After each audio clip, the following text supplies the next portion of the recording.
Today on KTR, we have a personal interview with the club Alor, Kruser. How you doing, Kruser? Doing good, bud. Glad to be here. Thank you for the invite. This is going to be fun.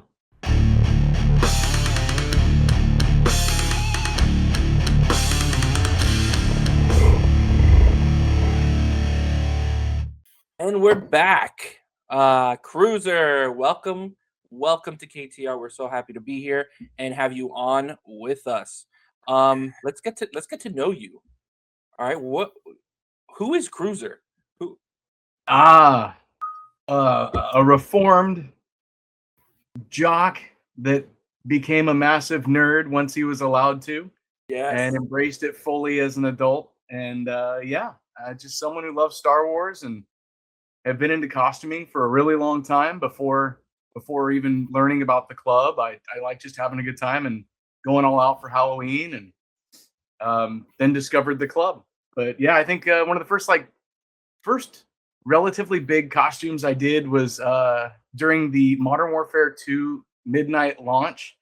A buddy of mine was a manager at a GameStop back in the day. Oh, those are the days. Yeah, right? He's like, hey, you like going all out.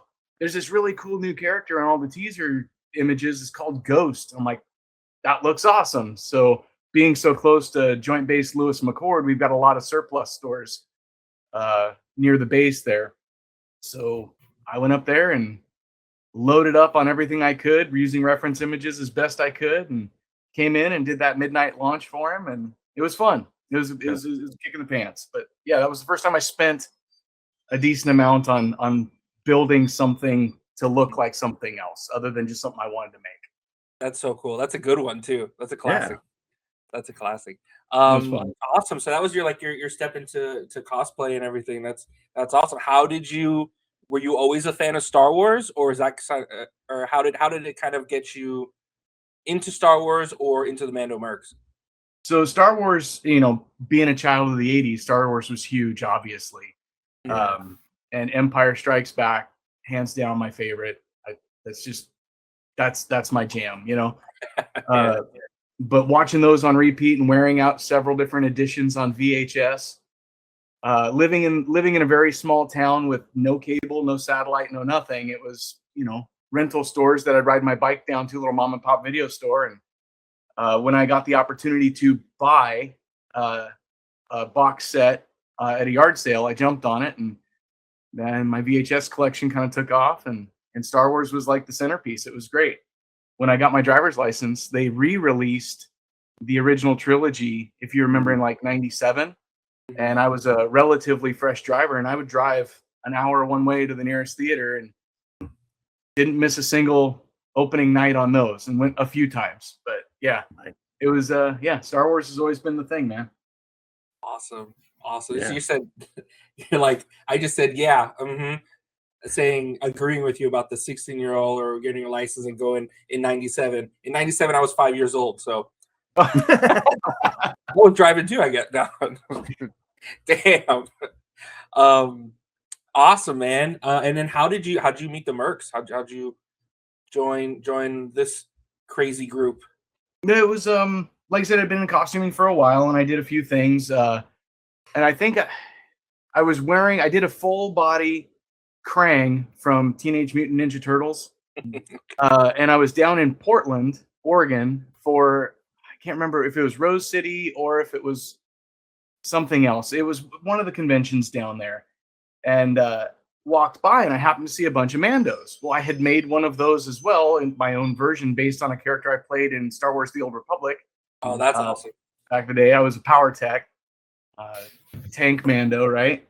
So I made that out of EVA foam, obviously, and I didn't wear it that day, but I was wearing my Krang, and I happened to walk by a bunch of Skittles-colored Mandos. I'm like, oh, this is a thing? Like, this is a club thing? You guys exist? And ended up talking to Pete Rivera. I believe he's retired now, but great guy. Pete's a great guy. Met him, and he introduced me to the club, and I'm like, yeah, this is for me. This is like-minded group of people that, and I didn't even know you could do charity, with a costume. So I was aware of the 501st, but that never really wasn't my jam, right? It wasn't my jam. I love the what's that? We don't want to be shiny, right? We want to be dirty. Right, exactly. You want to be gritty. You want to be Mandos, and obviously Boba being my favorite is just the iconic T visor and everything about it. And then seeing these guys and learning that a hobby that benefits me, because honestly, costuming is a selfish thing. It's a release for ourselves, and it's gratifying. And everyone needs a hobby, right? But to find out something that I could do that was for me that also could benefit someone else. That was really a game changer for me. And then honestly, I have done very little costuming outside of Mando stuff for the last 10 years straight. Yeah. Because that passion to make a positive impact for others superseded. And now I have done a couple small costumes here and there just for fun, but really nothing like what I was doing before I got into the club. That's awesome though. That's awesome. So that first kit, your kit is, at least to me, it's iconic. Everybody sees that. Was that your first kit, like the one with the helmet that you have behind you with the abs, right? With the 6-pack. So the most like the most notorious photo is taken at Celebration in Chicago in like a sky bridge. So the lighting was perfect. The one where I'm pointing. Yep, you're pointing. Yep, that you have actually have this one, right? That's on the patch. Yes. Yeah, yep. So that is the second kit, the second version of that kit. The very first one was made with 3mm Sintra. It had very similar aesthetics, but it was 3mm, and it was double layered 3mm to give like the trauma plate look and whatnot. And it was a first kit, right? Yeah. So a lot of learning went on with that one, and then that one is version 2. So it's the second one I made all from the ground up, new soft parts, new leather parts. But yeah, that was the second one. Yeah, I gotta say that second one, man. When I was in the learning and just trying to figure out what I wanted to do, I was always like, damn, I want to look like that guy. That guy's cool. Look at that. And we'll put the picture up so people can see it while we're talking to you. I'm sure they've seen it already, but man, well, I appreciate it, man. I know I'll never have a 6-pack, so I had to put them in my armor. I was saying that it's like I've never had one. Let's just see how it looks. You know, cheat it. So the jetpack that's behind you was that on that kit at one point? It was supposed to be, and I do have the harness and everything for it. It was intended for that kit, but when I was younger, I broke 2 vertebrae in my back, so I've had back issues for a long time, and I got that mix. If you're familiar with Michael Johnson out of yes, yeah, Mix painted that for me, so. I always wanted to have something done by Mix, and he painted that up for me, and I got that done. And then I strapped it on, and when I do a new kit or anything like that, I'll walk around my neighborhood. So I've got a relatively semi-small neighborhood that has a loop around it. So I test things out, see if things are going to pinch or bite or anything like that. And it takes about 15 minutes to walk around the neighborhood. All my neighbors think I'm insane. Like, what the? I picture like an old lady looking out the window. I was like, oh, it's that guy again. Yeah, now it's standard. But at first, I got a lot of looks. You got that one. Yeah. You end up with that one neighbor that's just like, am I seeing stuff? And like every once in a while, their imaginary friend visits them. Yep, we had a couple kids come over, like follow me home after one of the test runs with his dad, and he's like, what are you doing? Because my kids are stoked. And so I told them about it. I told them about Vertica Core, and they were, I want to say like 6 or 7 years old, or 8 or 9. I don't know. They were under 10 because now they've all graduated high school, and 2 of them have enlisted, and they're off doing their thing. But I've watched these kids grow up, and they'd come over and they'd start making stuff, and then they just kind of, they're kids. They fell out of it, but yeah, it was kind of neat. It was kind of, their dad didn't care. He's like, I don't care. Just kids want to come over and hang out in your shop while you're working on stuff. If you're okay with it, I'm okay with it. I'm like, they're welcome. That is awesome. Good kids. Cool, man. Yeah, no, anyway, walking around the neighborhood with that thing, I found out real quick that my back wouldn't hold up. So now it just sits in a guitar stand and looks pretty. That's like, you can say that about us too when we're in kit, right? We just stand around and look pretty. Yep.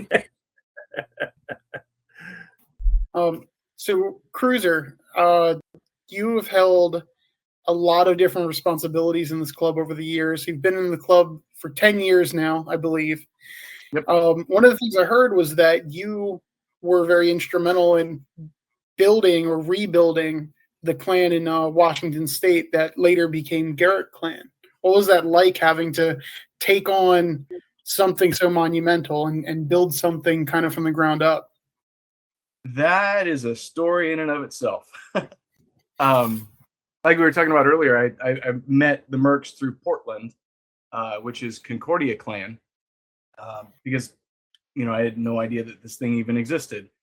And then I was hot and heavy from then on out, built a kit, and I think I built it and got it approved in like 3 months, and then found out that I wouldn't be a part of that there was a clan in Washington that was really just in the death throes of its final breaths.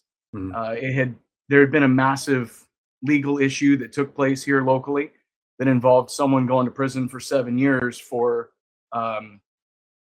inappropriate contact with a minor, and it caused a massive rift within the Star Wars community, and the clan essentially, for the most part, didn't exist. There were 3 members left after all that had gone down. So I came in, guns a-blazing, got approved on, I want to say it was like a Thursday, and then I was hitting the boards trying to find out when a troop would be, and I reached out to the person that was listed as Alorad of the current clan, and I'm like, hey, here's the thing. Hi, I'm new. I want to do the thing. And, there just wasn't a whole lot going on. So I drove 3.5 hours south to McMinnville, Oregon for their UFO parade, and did my first troop that weekend. And then when I got back, I had a message in my inbox from Tom and the former Alorad, Nikki. I can't remember. Oh, Cora was her forum name. And they both basically said, well, you seem like you're enthusiastic.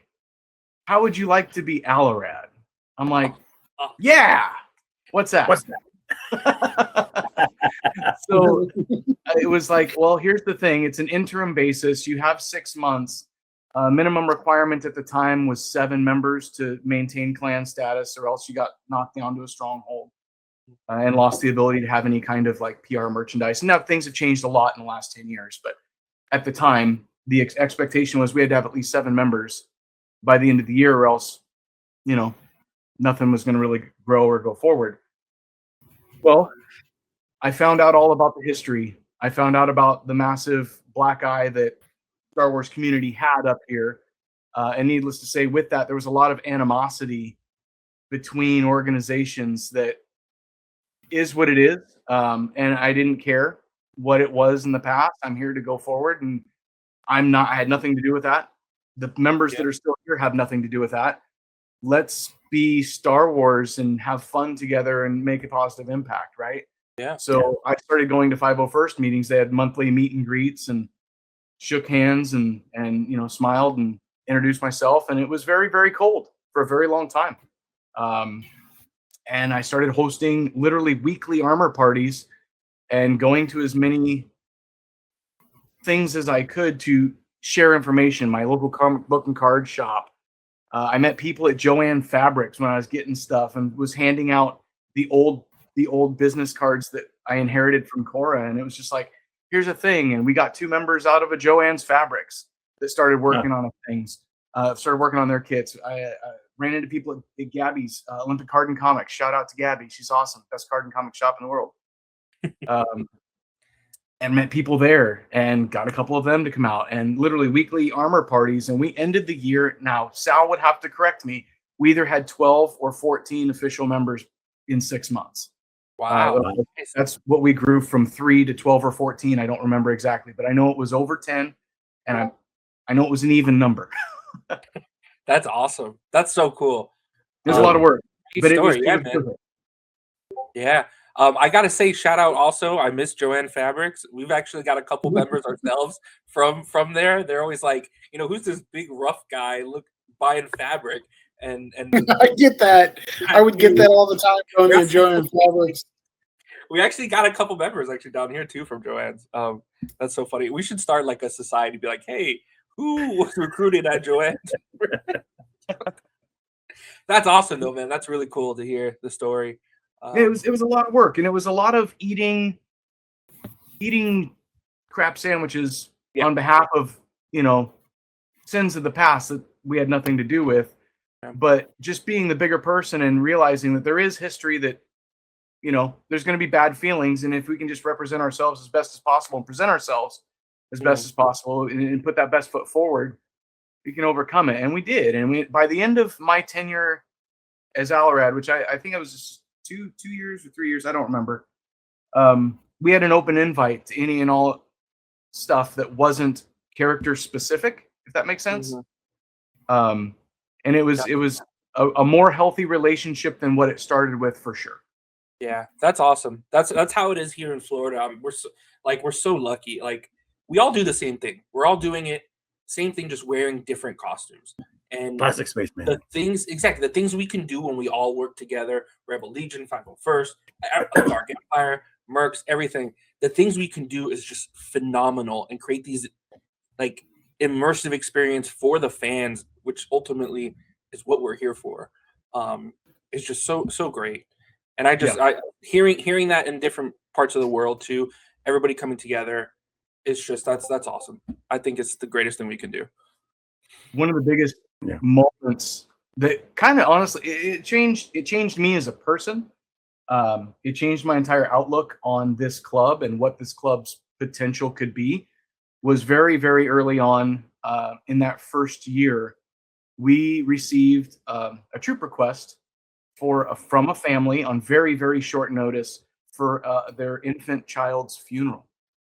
And that was gut-wrenching. It was very large family, very, very large military family, and they had a lot of young kids, and the youngest was born obviously with complications and not a great outlook. It ended obviously the way it ended. But all of the other children were so young, and Star Wars was their family's thing. They asked everyone in attendance to either wear a Star Wars costume or Star Wars clothes to try to make such a difficult situation better for their kids. And that was explained in the troop request. They wanted Star Wars folks there to help, just be there to make it less scary for all the other kids. So on short notice, I reached out to the Star Wars community Facebook group because I knew it was less than 24 hours away. 501st wouldn't take it as an official thing because there's rules and whatnot. But I just reached out and said, look, any of the sister clubs, here's the situation. It's very last minute.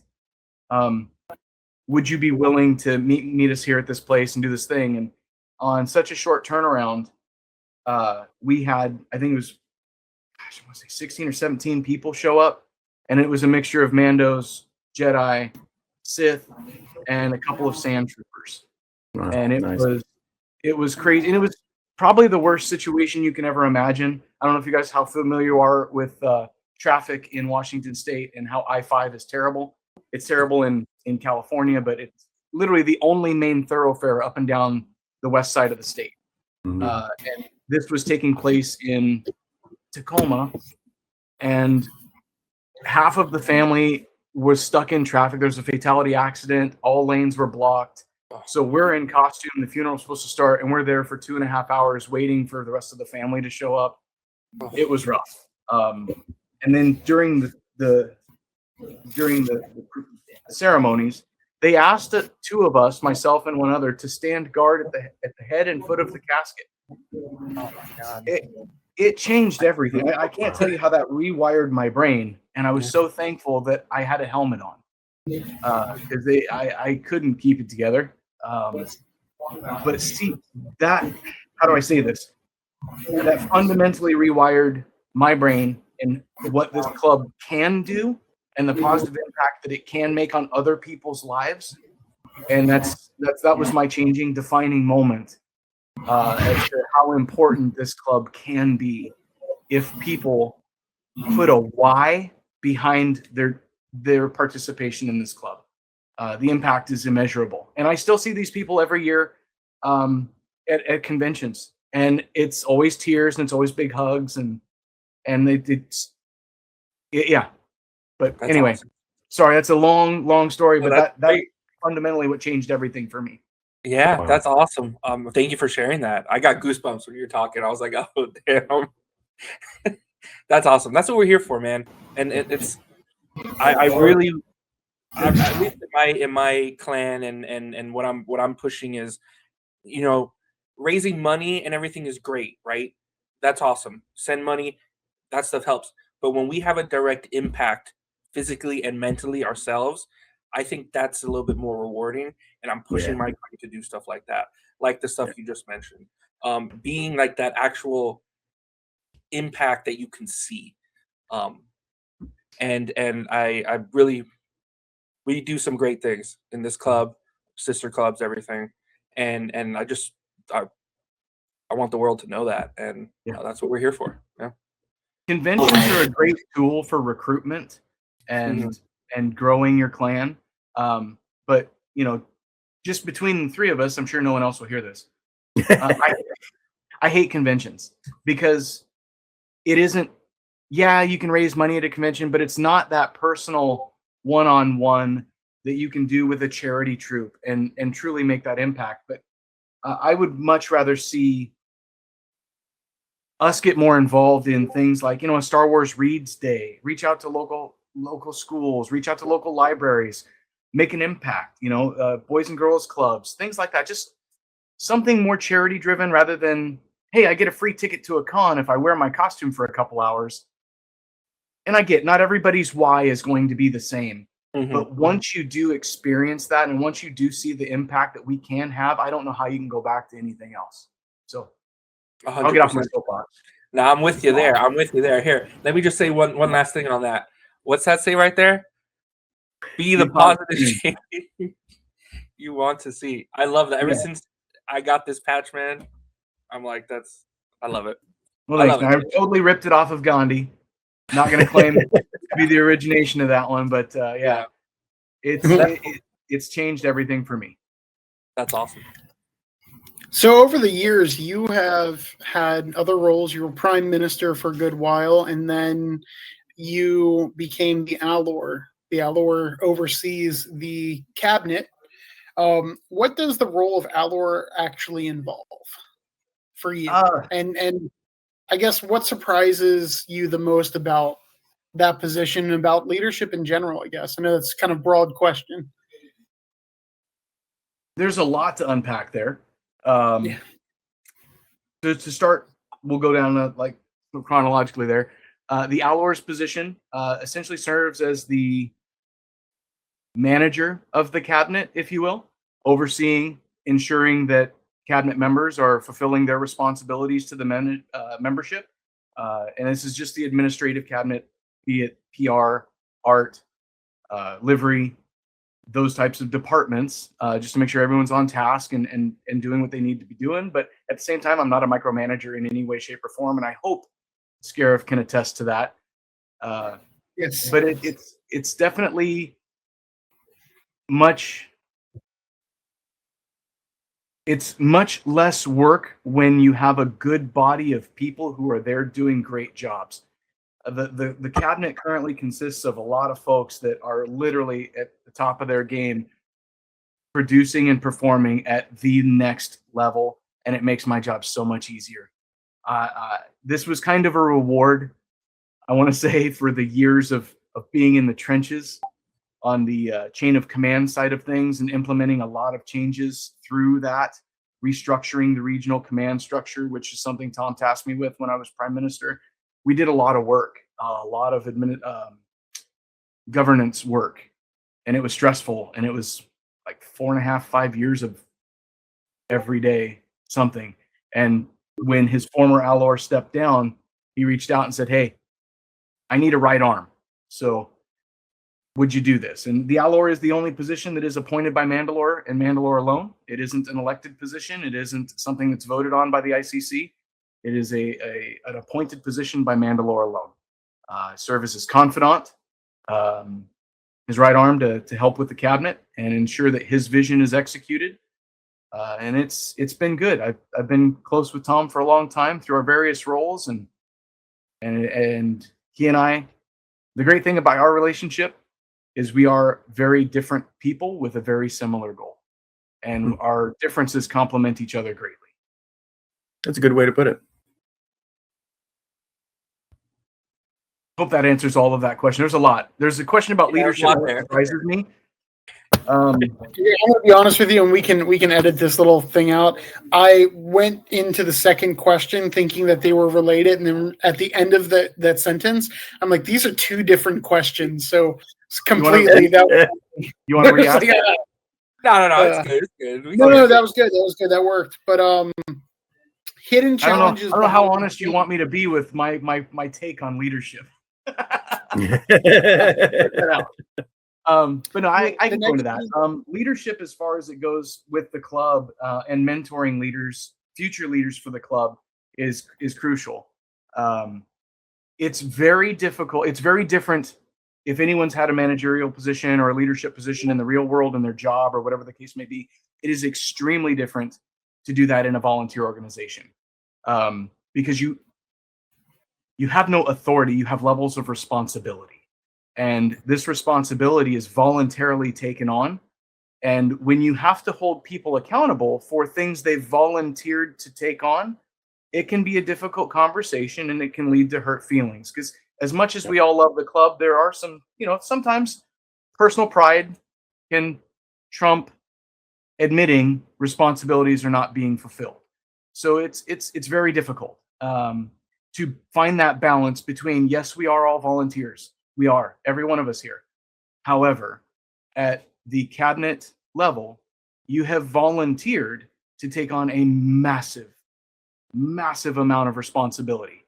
And the expectation is that you deliver on what you've promised to do. And that is a challenge in and of itself, finding that balance between, that's a challenge from time to time. But thankfully, that's something that comes up from time to time, and it's dealt with, and we have good personnel in the good places. So it makes it easier with the right people in the right spots. Yeah. What about balancing club leadership in your real life? I don't know what that means.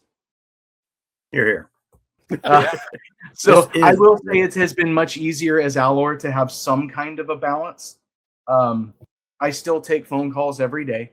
I still am on the forums almost every day, but most of it is done because most of the things that come to my plate now need an immediate response. So Discord's been wonderful.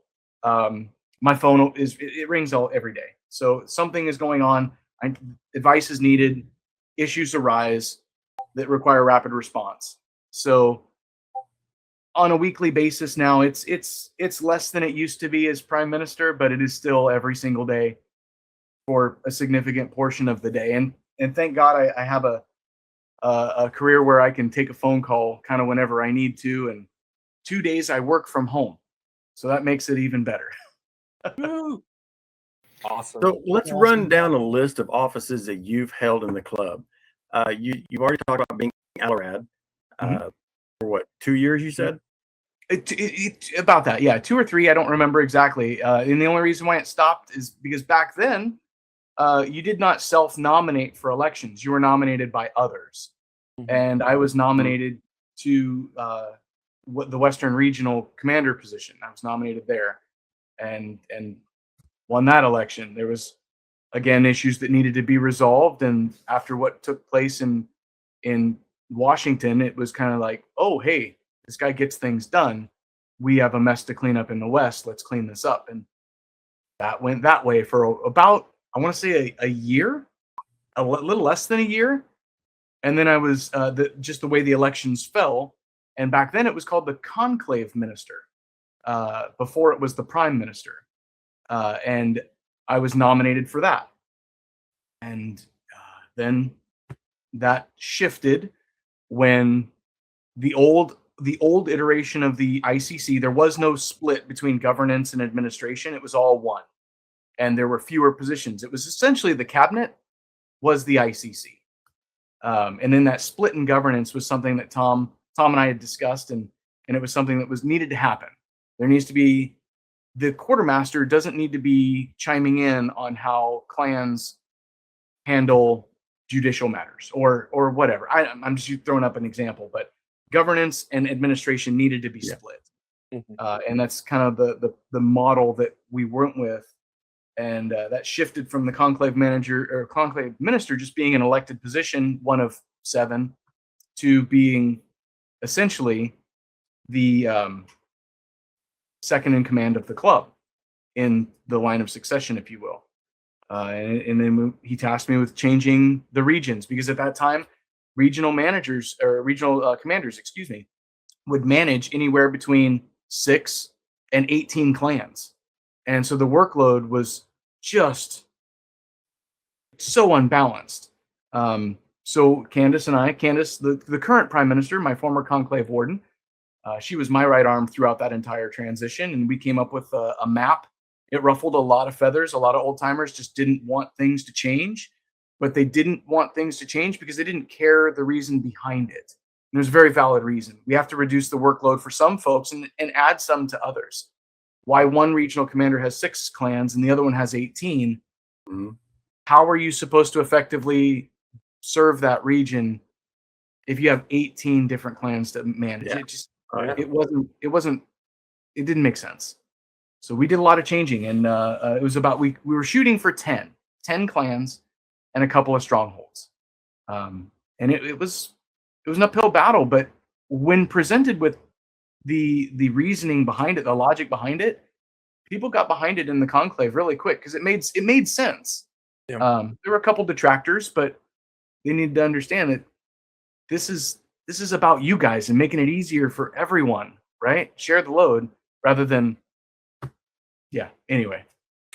Well, speaking of regional command, did I hear right that you were both Russo in West and Northeast regions? Seriously? How'd you do that? That work-home life balance thing didn't exist back then. Very early on, that first year when I was Alor, I was approached by the former personnel officer, Ulrich Cantier, Tony Johnson, he's retired now, and asked to join the app team because some Yahoo in the Pacific Northwest with no clan support managed to read the CRLs and build a CRL compliant costume and get approved without a fix list. He probably knows the CRLs. He should be on the app team. So that became that journey. And throughout that, I became a team lead. I was the team lead for Blast Tech. And we were the island of misfit toys, a bunch of social outcast weirdos and oddballs.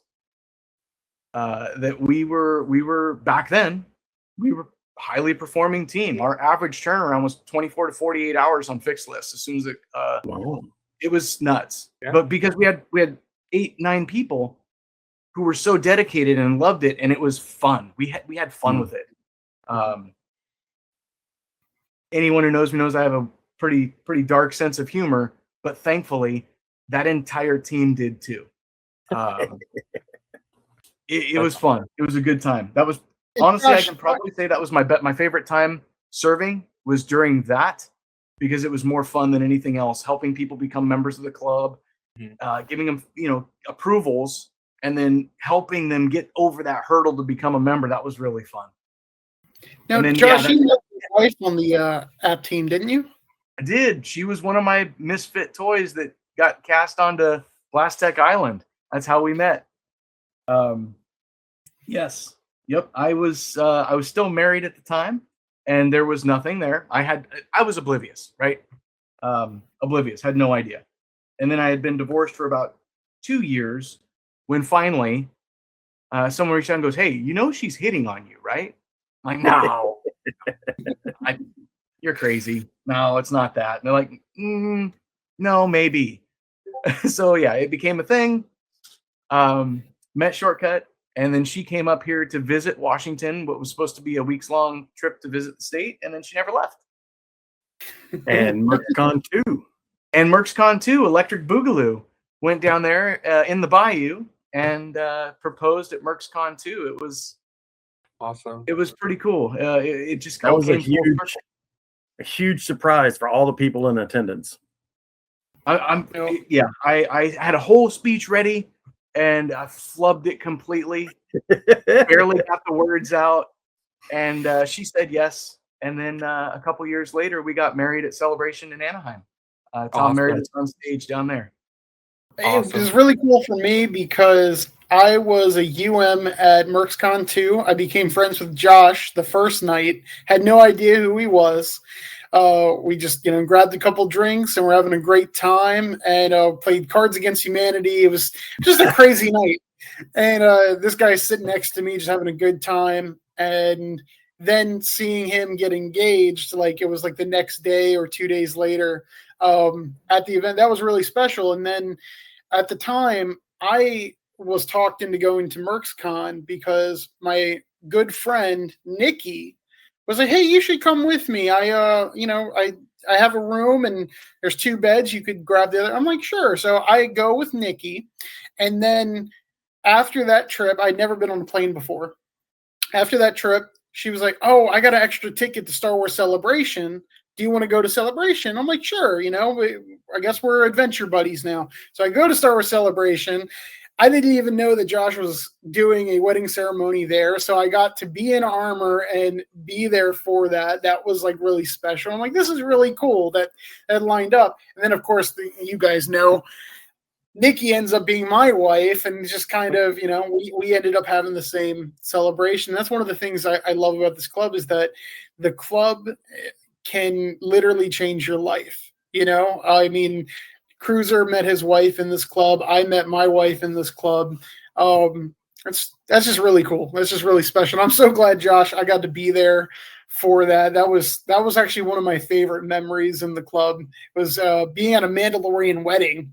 And we had done the death march, and then at the end of it, everyone circled up. They did the ceremony. There must have been like 80 Mandos in armor. It was a big number. It was so many people there. It was really cool. And it came full circle because I got to attend your wedding in armor, and was honored to be the defender of your union. So yeah, man, yep. Super cool. Awesome. I get it. Kruser did a whole segment on that during a speech at MC3. Yeah. On what? People, marriages and all the stuff that happened within the club. Yeah, I can't tell you how many Tom is responsible for so much, and not to glaze Tom by any means, but he gets enough of that. But I say it to him. I said, you've literally changed the lives of thousands of people, tens of thousands of people around the world, both indirectly and directly. You're responsible for children being born. You're responsible for so much, and for that, I will be forever grateful, because he's truly put a massive footprint on the world. Heck yeah. It all started at a Joe's Crab Shack. I'll never forget that. From episode 1. And I wanted to say too, I guess this is a better time than any. Lomas, will you marry me?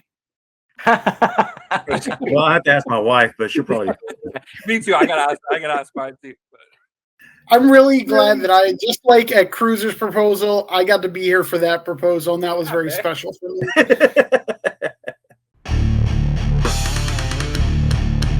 Hello, everybody. This is our new Sylvan Scarif in the street.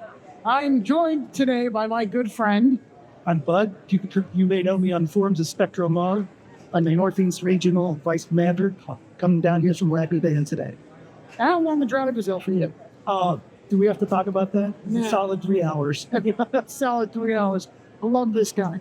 Today, we're here at Annapolis Comic-Con in Maryland, and we are taking a look at the MMCC table set up for Clan Kyron Moray, which I know is usually a tough thing to say, because we've been saying Kira Maru for many years, and Canon established it differently. I struggle with it. They struggle with it. For official purposes, we're trying.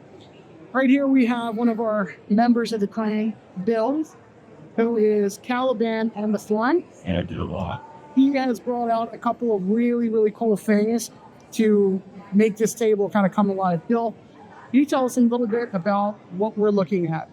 Sure. So, for a while now, I always wanted to bring something special to the clan that I can do with my skills as a sword maker and metal worker. I wanted our clan to stand out. So one thing I wanted to do was make an actual representation, or at least my view of an actual Mythosur stuff. Everyone usually ran off with the Boba Fett skull, but I wanted to bring out something that was more natural looking. So I made this using actually a real buffalo skull and some other pieces in sculpting just so we'd have a headpiece. And we use this in our bunker and on our table should be our chains. About how long did it take you to make that? This took me about 6 weeks. Wow. After that, then I had the fun idea. We have our Mandalorian dagger here. This was made in where I work in about a day. I was trying to get this ready for actually one of our troops at one of the local baseball events. This is actually, as we call it, our Beskar or Damascus blade. There's a Damascus core with another steel wrap. One of the guys at work sculpted the guard, and we cast them out of bronze, and it's got this nice stabilized wood handle, and it has family and honor and Mount Mandoa on the actual blade. It's absolutely gorgeous. And this to show off a little bit, just for fun, we have our big block of Beskar here. This is about 25 pounds of Beskar or twisted Damascus. I was looking at this. Now, this thing, it doesn't look very heavy, but I'm assuming it's deceiving me. Can I pick this up? Right ahead. Right? Oh. Yeah. We get my fingers under it. Oh. Bud, come here. Come here. It's going. Where's the camera? Should these? Yeah, feel that. I could have felt though. It's got some heft to it. Very good. No, that is good. You can hear. We can hear it. You can hear it. That's a good. Okay. What is? I gotta know. We don't know the price of metal. What is something a block like that one? Today it might be a little bit more, but a block this big runs about $2,500 to $3,000. Oh my goodness! And we just plopped it down on the table. Oh wait. One of the biggest things, like I said, with my background in metal and armor making, and just working on cosplay stuff, I can just try to bring more to the group as it's all helping everybody out and try to make everybody stand out with everyone else. Just a little bit of a spice to it. Well, we greatly appreciate it, and we thank you for bringing this stuff out and making this table even more special. No, I greatly appreciate it. I enjoy it quite a bit. All right, Kruser. So one of the things that we love doing is rapid fire Star Wars questions to kind of see what are your favorite things, what are your preferences in the Star Wars universe. So I'm just going to give you questions, answer as fast as you can, whatever's on the top of your head. Let's see. Okay, here we go. Favorite Star Wars film? Empire Strikes Back. Favorite weapon? EE3. Underrated Star Wars character, most underrated. Ooh. Underrated. Go for it. I like him. Savage Opress. Okay. Hey, that's a good one. Favorite starship? Slave One. Hey, Hands Yes, down. yeah, Hands down. Coolest ever. Coolest ever. absolutely. Okay. Favorite droid? Oh, K2SO. I like Alan Tudyk. Yeah. It's a good one. All right. Favorite Jedi Knight, which I know was a trick question before because it's supposed to be you don't have a favorite Jedi Knight. But for this, we'll say, what's your favorite Jedi Knight? Obi-Wan. Hands down. Obi-Wan. Old school. Alec Guinness. Ewan McGregor did an amazing job, and I love to see the progression. And one of my favorite Star Wars books is that Obi-Wan book. That was, I don't think it's considered canon. I think it came out before, but it's a great book. I wish they would have done that for the show. Okay. And let's see. Favorite The book was, CRL. I think it's called Kenobi. I think that was the name of the book. I have to look at it. Yeah. I got it on my bookshelf, but it was great. Favorite CRL. Favorite CRL? Yes.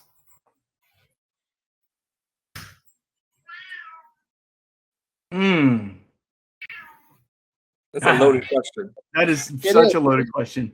I like the fact that we have gone to a more exposed visor, because to me that is quintessentially Mandalorian. Having more exposed visor is what it should look like. That's a Mandalorian. So any CRL that covers a more traditional T shape. Correct.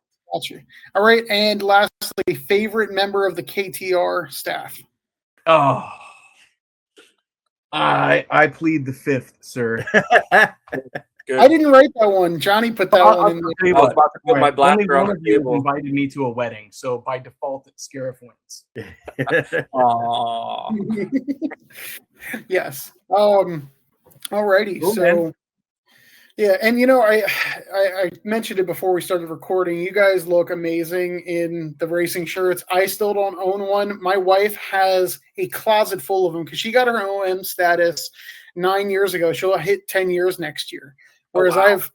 I only hit 5 years in December of this year. So she's got all the old ones. She's got them going back for a good ways. So the closet has a bunch of them in, of course, a size small and extra small. They're so tiny.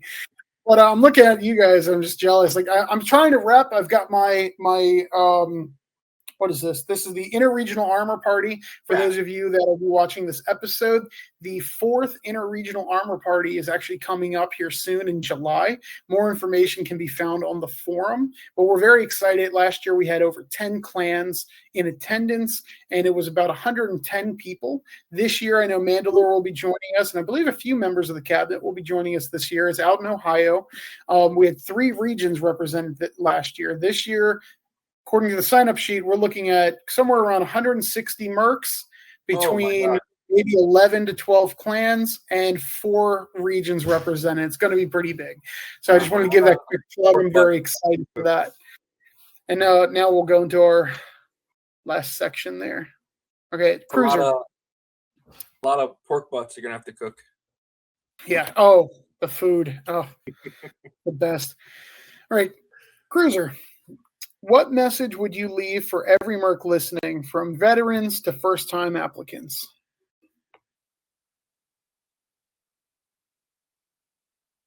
You may have to do some editing on this. Show them the patch again. Show them the patch again. All right. Yep.